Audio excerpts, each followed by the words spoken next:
Order. Order. I give the call to the honourable member for Clark. Speaker, my question is to the Minister for Education.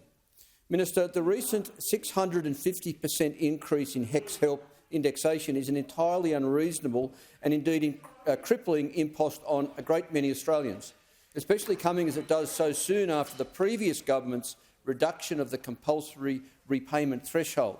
Minister, education in this country was too expensive already. Will you urgently review the indexation rate and bring some soaring cost of living relief to the 2.9 million Australians lumbered with a HECS help debt?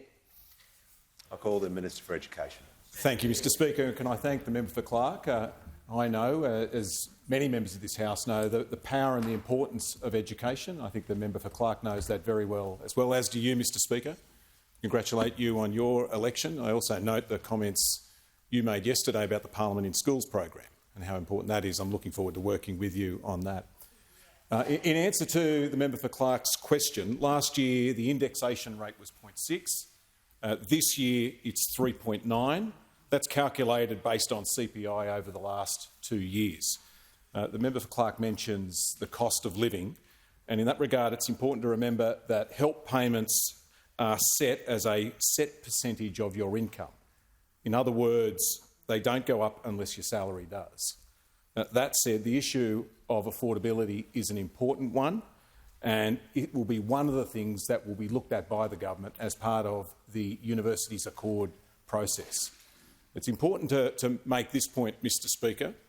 When HECS was first introduced in 1989, less than 8% of Australians had a university degree. That percentage now stands at around about 33%. And HECS is largely responsible for that. Amongst younger Australians, that percentage is even higher. I think more than 43% of Australians now have a university degree, younger Australians.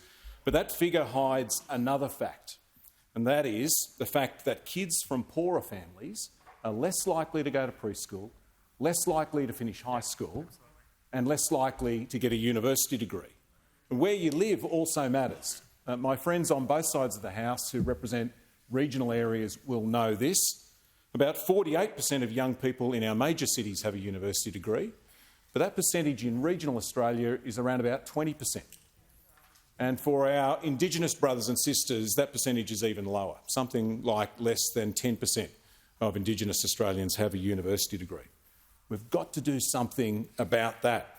I don't want us to be a country where your opportunities in life depend on your postcode, your parents, or the colour of your skin.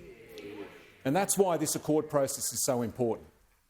Soon I'll be announcing a group of eminent Australians who will lead that work, and they'll look at everything from the sorts of things I'm talking about here, access for people from low socioeconomic backgrounds, from the regions, Indigenous Australians, but it'll also look at transparency, regulation, employment conditions, how our universities and TAFEs work together, and also this, the issue that you have raised, Member for Clark, the issue of affordability and the sorts of concerns that you've raised in your question.